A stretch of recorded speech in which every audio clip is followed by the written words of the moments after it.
Dindara da, dinsizə də, kim olur olsun, səbirlə istənilən uğura, müvəffəqiyyətə çatmaq olur. Səbirsiz insan təməl uğur qazana bilməz həyatda.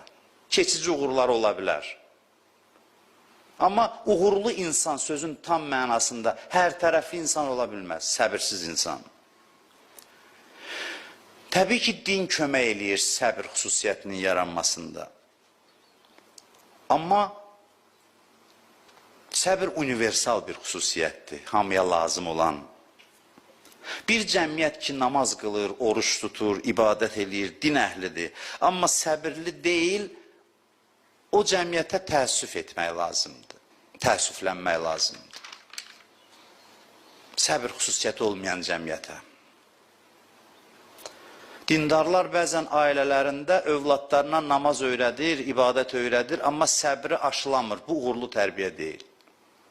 Bunların hamısına toxunmağa çalışacaq, zaman fürsət versə.